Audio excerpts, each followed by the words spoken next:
আসসালামু আলাইকুম বিয়স, আমরা এখন এসেছি রেজিয়া মালেক এগ্রো ফার্মে। এখানে মুরগির ফাউল কলেরার ভ্যাকসিন দেওয়া হবে।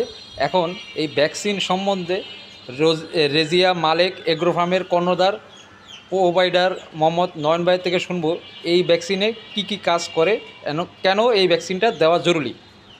বলেন নয়ন ভাই। আসসালামু আলাইকুম। ওয়ালাইকুম আসসালাম। এই ভ্যাকসিনটা প্রতি 3 মাস পর পর দিতে হয়। আচ্ছা। এই ভ্যাকসিনের কার্যকর হচ্ছে, এই ভ্যাকসিনটা দিলে মুরগির ফাউল করে রাখা হবে না। ভাইরাস জাতীয় যত রোগগুলো আছে সব এই ভাইরাসগুলো ধ্বংস করে দেবে।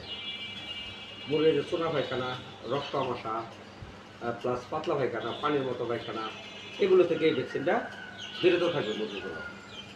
হ্যাঁ, এটাই এই ভ্যাকসিনের কাজ। প্রতি 3 মাস পর পর এই ভ্যাকসিন দিতে হবে, যেগুলো ডিম পাড়া মুরগি। আচ্ছা, তো বিয়াস আপনারা শুনতে পারলেন যে এই ফাউল কলার ভ্যাকসিনটা মূলত দেওয়া অতি জরুরি। যারা খামারি আছেন তারা দিবেন। আমরা চেষ্টা করব ভ্যাকসিন কীভাবে পুশ করে সেটা নিয়ে একটা ভিডিও করার জন্য। আল্লাহ হাফেজ।